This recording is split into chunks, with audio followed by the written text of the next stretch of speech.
Hey guys, Deathletter Magic here, and I've got another fun story. And since the thumbnail isn't that one book thing, you know it's about wizards. And I don't mean wizards in general. That would be pretty cool though. So I wanted to share with you this wonderful post by Wooden Horse on the Magic Reddit that somebody, well, more than somebody. It's always more than somebody. It's some buddies. But some buddies of mine have sent me this link, and, well, it has 2.4K upvotes. The title is, My Local Gaming Store Just Got Removed from WPN by Wizards of the Coast. I'm not even going to read the second half of the title. I bet you can fill it in. I want to burn through this entire post, like basically in its entirety, just so that you get the background, because it's a little bit complicated, but it's very interesting. And since I'm reading through it really fast, and I want to get this video done in a reasonable amount of time, I'm going to make a ton of reading mistakes, like to the point where you're going to wonder if I have some kind of disability. It's called getting woke up at 8 o'clock in the damn morning. Screw you, everybody who called me, and then my apartment that made me move my car. I got to bed at 4 a.m. last night. 8's a little early. Anyway, the main body of this starts with, greetings everyone, we are Weatherlight, a member's store of Hong Kong WPN until 11:38 a.m., October 22nd, 2018, when we were just removed by WPN from Wizards of the Coast. And now, I know what you guys are already thinking watching this. Who can afford square footage for a gaming store in Hong Kong? He never explains it, but he does say after being ignored by Wizards of the Coast for a month, just ignored, that sounds like their support to me, we decided to share the issue to Reddit to try to seek help and advice from fellow Redditors, or maybe even from a Wizards of the Coast official. So on October 22nd, 2018, we received a notification from Taiwan Wizards of the Coast, henceforth called Taiwan Watsi. I'm going to call them Taiwatsi. That's just me though. That we were removed from the WPN with the reason that we had sold Magic the Gathering products on the internet and sent them to mainland China, thus breaching Wizards of the Coast policy on gray market products and failed to fulfill duties as a WPN member. By the way, the English in this is actually really good. We were shocked by Taiwatsi's treatment, and we tried to appeal many times for a detailed explanation as well as restoration of our WPN membership, because the reason Taiwatsi stated is just ridiculous. They posted a link to the original email, but it's in, I assume, Chinese. I think that's what they speak in Hong Kong. Yeah, I don't know Asian languages. They do go on to say, in the WPN terms and conditions, gray market products means products that infringe Wizards' intellectual property rights. So that's odd. Usually gray means like semi-legal, semi-not, maybe a violation of a company's policy but not a law, or maybe something that could be seen as shady or not on the up and up but is technically legal, something like that. That's usually gray market, like Steam keys. Like, who knows really where they were generated, kind of grayish. Maybe it's not the appropriate use, maybe they're supposed to be review keys. That's gray market. It's halfway in between a regular market and a black market. So that's my interpretation of what, gray market products means literally. Could be a translation thing. But he says that to them, in their terms, it means a violation of Wizards IP, which is like their copyrights, their imagery. Usually it would mean counterfeit cards. So it goes on to say, you will notify Wizards immediately if you know or suspect the sale or trade of gray market products in your retail store or at your events. So really kind of underlines the whole counterfeit thing. This also implied that we should contact WotC in case we are not certain about what counts as selling gray market products. And honestly, at this point, I mean, it sounds clear, but they sound like they didn't do that, so okay. Therefore, on the 29th of April, 2018, we contacted Bob Huang. It's actually probably pronounced Wang. Taiwatsi's key account executive through WhatsApp to ask about whether Hong Kong WPN policy puts up rules and restrictions on selling products online.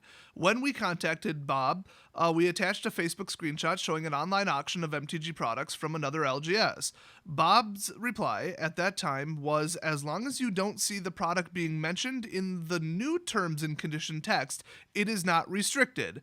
So apparently it seems like it might have an export restriction or some kind of weird sealed product restriction that they also consider gray on top of just counterfeits. I mean, it could be Walmart style repacks. I mean, it's really not terrifically clear, but all he says is, well, if it's on the list, don't sell it. Simple, right? But he also reiterates, if it's not on the list, then it's not restricted. For safety, we did not take this reply to be authoritative at first, and we made another inquiry in person when Bob conducted his next store patrol on the 12th and 13th of May. I don't know what that is, but it sounds awesome. Like, he gets like a wig on and like shows up in like a disguise and like tries to sting the store and be like, hey, you guys, You got any counterfeits? So during his next meeting, they heard him say that, quote, "It is kind of unclear, but it is how it works now. Hasbro did discover some legal issues, but we are not going to restrict you on the products we had already sold you." Which really underlines the fact of, what the hell are they talking about? What product that they already sold them is not supposed to be sold online, I guess? Like, is it the product being sold at all? Like, it's a region locked thing? Is it just not supposed to be sold online at all? Are they talking about prize support? Promos, showdown packs, the Chinese only planeswalker decks? Like, what are they talking about? What is the alleged violation? It says that he found legal issues or discovered legal issues with what they were selling, what they were doing, what they were carrying. Did he find counterfeits? I mean, this is getting so unusual. After receiving such response and confirmation in person, we started selling MTG products on Taobao, a Chinese-based online selling platform. Taobao is like really similar to eBay. We received little orders, most of which are single cards. We came across a Chinese customer who placed an order without asking any questions and did not online in Wangjin, which is, I think that's a slight mistranslation. That's a messenger app, by the way, that's related to Taobao. I do watch a lot of ADV China. I kind of know what goes on over there. Also, one of my friends actually lives in China. Also, the customer did not make a confirmation on time upon receiving the product. We thought that this was strange but not suspicious, as we received payment through the platform and the transaction was completed. After we completed this transaction, we did not receive any notice by means of Taiwatsi. Bob paid another visit on the 15th of October, expressed his appreciation with our compliance, because remember he found issues last time, in organizing events and everything else, asking us to keep up the good work, and he basically didn't have a problem. But all of a sudden, our WPN membership was removed and we received the notice on October 22nd without any prior warning. That's cold, Bob. That's cold. You pulled a sneaky on them, which is hilarious because his name's Bob. It's a famous Bob Ross meme. Upon receiving the disqualification notice, we had been contacting Taiwatsi and Wizards of the Coast headquarters through emails, but so far we received nothing from them. We also contacted several friends for advice, including solicitor, I assume that might mean lawyer. After waiting for 3 weeks, we decided to disclose this matter.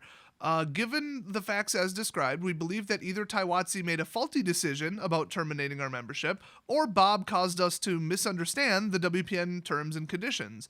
In either case, we believe that it is unfair for us to bear the responsibility on our own. Well, see, I agree. Like, if they're not going to tell you what you did wrong, I mean, that's so like YouTube and AdSense. I mean, just ask Vera Dark. Her channel's about as inoffensive as it gets, and she applied for AdSense, and they just declined it. They said, there's some kind of content violation. She's writing to them like, can you tell me what? And they're just like, basically, no. Oh, okay, I'll just watch like 700 videos and find what the hell you're talking about and probably be wrong. Thanks. Or I've had videos taken down where they're just like, I don't know, terms and conditions violation, community guidelines violation. I'm like, why, how, what? And then when you go to appeal it, you're like, I don't know what you're talking about. I don't even know the basis of this. I don't know if your closed captioning system misheard what I said, if you misinterpreted one of my keywords, but my retort to this, my response in my defense, which is like 150 characters, is you're wrong. I didn't do that. That usually goes over really well, although it did overturn one of my strikes. They thought I was doing some kind of scam. It's a whole thing. It had to do with sequences of numbers and letters on cardboard rectangles that were issued as a test program in New Zealand. And that's how I have to phrase that to avoid them thinking that this is some kind of CC related scam or gift rectangle. Seriously, YouTube, piss off with that. Anyway, I'm familiar with that type of system where they're like, you're guilty until proven innocent, and also you can't prove you're innocent because you can't appeal it. We're not even going to respond to you, and we're not going to give you any of the evidence. Good luck. So they also say that while reading through Taiwatsi's terms and conditions, there are clear contradictions. in any kind of guidance towards their staff and like anything. Basically, the whole document is just a bunch of thrown together crap that doesn't make any sense. So this is just disappointing and unacceptable to terminate our membership because of what happened above. So it sounds like even they don't know what they were selling that people took issue with, but when the dude said, oh, don't sell this or don't order this in the future or whatever, don't sell it online, they complied, and then all of a sudden they sell something, I'll say out of country, but Hong Kong and China, let's just not even get into that. They did it like one time, and either the person tried to scam them by saying it was a counterfeit and reporting them to Wizards, because Chinese people love scamming people. That is so big over there. But they don't know. Did they receive an anonymous complaint? Were they not allowed to ship singles internationally? Which, by the way, no, that is not part of the WPN rules. I know that personally. Did they break an export violation about gambling or whatever into China? I kind of doubt it. Like, the game itself and the products themselves are legal in China, so like they have, at this point, no idea what the hell caused this. Pretty hard to appeal it given that and the fact that they will not respond in any way to any of your emails or appeals. Utterly ridiculous to treat a store like this when they don't even know what they did wrong, if they even did anything wrong, which it sounds like they didn't. Like, oh, well, you make $50,000 for us every year or whatever. I mean, I'm just making up a number, but we're just going to cut you off out of nowhere based on one tiny report from one person, maybe. Gee, thanks for your years of service. Screw you. Never talk to us again. No wonder gaming stores are dumping Wizards of the Coast products. This is just ridiculous. Utterly ridiculous. And if you think this is a Taiwan Wizards of the Coast issue, oh, I could tell you some story about American WotC. You have to either obliterate them, just drop the nuke on them on social media and get it retweeted all the way to hell and back, or you gotta get someone like me to make a video on it, which hit me up, and have it just blow up at Wizard's face. And then they do something about it, or Reddit. I mean, obviously that's what happened here. Hey, remember the library kids? Yeah. As soon as it turns into, and this is a Chinese term, a PR shit blizzard, then suddenly Wizards does something about it. Like, their legal/PR team is like, whoops. Did we just make a bunch of little kids cry and now everybody on every news place ever is covering it? Yeah, bad luck there. We should send them some free stuff and then change the rules, which, by the way, they did. Kind of. I should say kind of. They didn't actually fix that rule, which is kind of funny. A couple kids who play there actually were like in my comment section. If you guys want me to send you some like awesome prizes and crap, I have a huge card collection and I'm moving, so yeah, I could send you some cool stuff. Hit me up with a mailing address. So anyway, this goes on to say this is just disappointing and unacceptable to terminate our membership because of what happened above. I think I might have already read that. Oh well. Actually, I'm doing a really good job reading this too, by the way. After seeking advice from people who are familiar with Taobao and MTG, we did an experiment to point out a bug in the WPN system. Well, this is interesting. We bought a sealed MTG product from a well-known Taobao online store, which operated at least for a couple of years, and asked the store to send the product to Hong Kong directly. The product was delivered successfully. We are very disappointed not only with the disqualification without prior warning, but also the Wizards of the Coast policy. By the way, what they're implying above is if it's not legal to send certain sealed products or all sealed products or whatever between Hong Kong and China, then why did this longtime seller who's familiar with Taobao and MTG products and would have gotten caught already for doing it not have a problem with it? Like, they would have already been aware of it and they would have been like, sorry, you're in Hong Kong, we can't send it there. So they tried this inbound operation, it worked just fine. And honestly, exports from Hong Kong into China, if anything, that's easier. If WPN terms are to be enforced strictly in Hong Kong, that you cannot sell and ship sealed product through China's online platform to China, the same should be enforced vice versa. So it sounds like their suspicion is that they just didn't like them selling things on Taobao at all. And maybe the other guys selling on Taobao are really big, but Wizards wasn't able to tie it back to their actual WPN number. Or, I mean, they could be like me. They just don't have a WPN number. I don't, or an account. I'm not a member of it, nothing. Which is hilarious because then I'm not actually obligated to follow any of their rules. And I don't. Like, I don't break, like, street dates and stuff. That's outside the WPN policy. That's, like, distributor policy. But there's some other things I don't stick to. In addition to appeal the case and ask WotC to take responsibility, we would also ask for a clear, updated, and authorized version of the WPN terms and conditions, in particular regarding selling MTG products online, because like they said, there's contradictions all over it. Well, then there's giant examples on Taobao of people doing that. And who knows, maybe it wasn't sealed products. Maybe, like I said, that one Chinese buyer just reported it as counterfeit. because he wanted to lie and keep the cards. I mean, like I said, lacking any kind of evidence, they're grasping at straws and just trying to guess that selling it on Taobao at all was the problem, I guess. I don't know. But with the terms and conditions making no damn sense, how are they enforcing them? What version of the rules are they using to do the enforcement? Gee, how about if you have an updated rules document, you share it with everybody else, the one that you're using to enforce the rules? This is so ridiculous. And by the way, I've heard lots of stories of Wizards, foreign distributors and foreign WPN management and foreign everything, even the web people and translation people, localization people and content management people, they all suck. They all really don't care about their jobs, apparently. They constantly make mistakes and they have severe customer service issues. It's very widespread and it goes everywhere from like joining the WPN to crazy crap like this happening to massive issues with large tournaments and GPs that are in non-American places. So anyway, this wonderful post ends with, we believe that unclear instructions from staff, unfriendly attitude, of course, from Taiwatsi, and injustice, I assume they mean unjust punishment, from Taiwatsi shall certainly hinder the sales and promotions of Magic the Gathering in Hong Kong. Oh, damn right it will. Everybody's going to be walking on eggshells or just being like, I'm not touching this. If they're going to sit there and cut us off after we announce a new product line, I can't have that, not even touching it in the first place. So this is probably going to lose Wizards millions with an S once this gets around. And by once this gets around, I mean it did. So we hope Wizards of the Coast in the US can review the situation, urge Taiwatsi to correct its mistake, and restore our WPN membership. And that's the end of the post, except for some postscript stuff and updates and all that. Nothing terrifically important. So yeah, this sucks. Ridiculously unfair treatment, no prior warning, no just simply telling them, are you aware that this isn't allowed, don't do this again, which would be the simple way to do it, and then just catch the person again. I mean, what do you think? They're going to be sneakier about selling internationally after they get caught once? I mean, this is so stupid. Just everything about this is stupid. Everything about Wizards products is stupid in the way that they're distributed.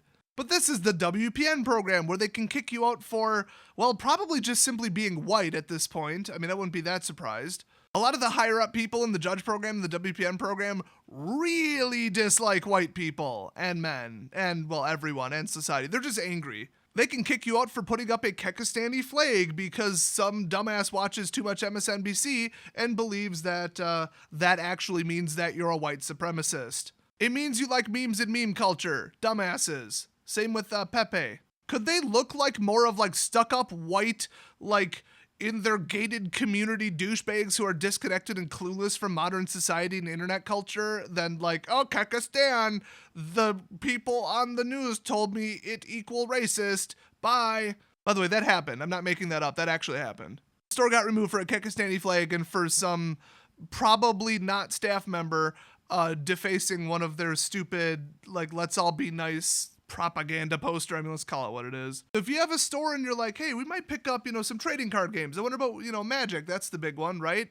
Just don't even bother with probably even the products at all. It's impossible to make money on them with the way they funnel them into Amazon, Mass Drop, and Sports and More on eBay, that douchebag. I can't believe that guy doesn't just walk out of his house and just drop dead from the sheer karma that he's building up by being that much of an asshole to everybody in the entire MTG economy. He should literally take one step off his front porch and be attacked by like ladders, shattering mirrors, and angry black cats.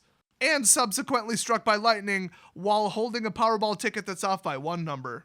Oh, off by one number on all the numbers, otherwise that would still be $1 million. So yeah, there's no money to be made. You got to comply with their BS policies. You got to hold X events per year. You don't get basically anything from them for the entire first year, and you have to make them the top priority product at your store. It's practically monopoly abuse. I mean, it's ridiculous. In fact, they're pushing staff time and customers away from Monopoly. It's literally monopoly abuse. They are abusing the sales of your Monopoly board games. I would tell anyone, don't even bother with the WPN program. If you want to sell the products, just stay out of it. Go to one of the distributors that lets you buy it without a WPN account. Diamond Comics, Southern Hobbies, oh my god, I hate them, and ACD. This right here is exactly the type of treatment that you can expect by anything going wrong at all with your WPN account or the WPN system.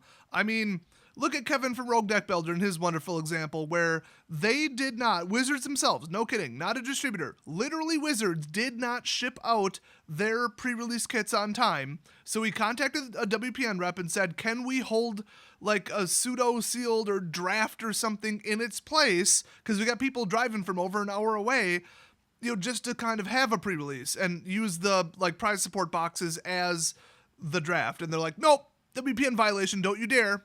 I mean, that is so idiotic, unrealistic, and stupid. They refused to compensate him in any way. They still shipped him in the pre-release kits and made him pay for them, which kind of hard to sell him after the fact. I mean, the rules make no sense. Their reps don't know what the hell they're doing or talking about. It's just one disaster after another. It is just absolutely ridiculous the way that they treat their customers. I mean, it's kind of like YouTube. Lifetime on YouTube, I have made them probably about $60,000 to $70,000. That is approximately their cut of my ad revenues. 3.5 years, I made them 65 grand, we'll say. I don't even get a person to send an email to and get an answer from until I hit 100,000 subs. I have about 75 million minutes of view time, which is more than entire channels on cable networks. And I don't even have anyone at YouTube that I can ask a quick question to or solve a problem with my channel when it arises. Like, for example, a false strike because their system made a mistake. It doesn't matter how much money you made for Wizards of the Coast, they will cut you off in a second because then it looks like they're doing their job. And look at them, they're so tough. They enforce their policies so tightly, except everybody doesn't get that side of it. They don't announce, hey, look who we banned because they were doing this and hold them up on a pedestal. Like, look at this guy. Don't let this be you. Do not violate our policies. No, they do it silently. And then the version of the story that gets out to the public is this, the store owner's side. And it just becomes, hey, look how badly Wizards can screw up your WPN account if you join it. Don't bother. In fact, don't bother should be the tagline for the WPN program. It should just be WPN. Don't bother joining. Maybe they could rip off Nike. It could be just don't do it. In fact, I think that the WPN workers, the people who handle accounts and problems and rules enforcement, they must have a giant poster up in their call center that just says, just fuck it, make something up. They have like a little chart that they follow. It's like a branching tree, decision tree thing. Are they female or non-white? And then it's yes or no. Then you go like left for yes and right for no. If you go right, it just says ban them. Then if you go left, it says, well, let them get away with anything. Who cares? We need to check some boxes and we need our quota of minorities and females. Now, that's just how I suspect it works based on evidence and personalities and statements by their staff on Twitter. That's all. Also, I'm kind of exaggerating it for joke purposes, but they're like that. I mean, a lot of people in Seattle are little nuts that way. I mean, the head of the judge program, that stupid Chinese guy who thinks he's an immigrant because he came here when he was 1 year old. Yeah, that asshole, he literally said, we don't need more white people in the program. He said it. They do not need more white male judges. That's right, they are actively going after people who are not white and not male for the judge program over anybody else. You are qualified to be a judge and join the judge program and progress in it based on your gender and the color of your skin, and almost exclusively that. So to say, oops, a little bit of a mistake out with the Asian version of WPN, yeah. Bit of a precedent for unfair treatment, complete lunacy, and selective enforcement of the rules. So that's really just another reason I hate the WPN program in America tacked onto it. Doesn't necessarily have to do with anything out in Taiwan or Hong Kong or China. In fact, I don't think that racism came into play there. I think it's just them being complete idiots and not knowing how to enforce their own rules. So hopefully something good comes out of this. If I hear an update from it, I'll let you guys know. Otherwise, this is just a wonderful shining example why you should not bother with Magic products or the WPN program. It is 100% stupid and a waste of time. And if you do join, expect this type of treatment. So thanks for watching, everybody, and I'll see you next video.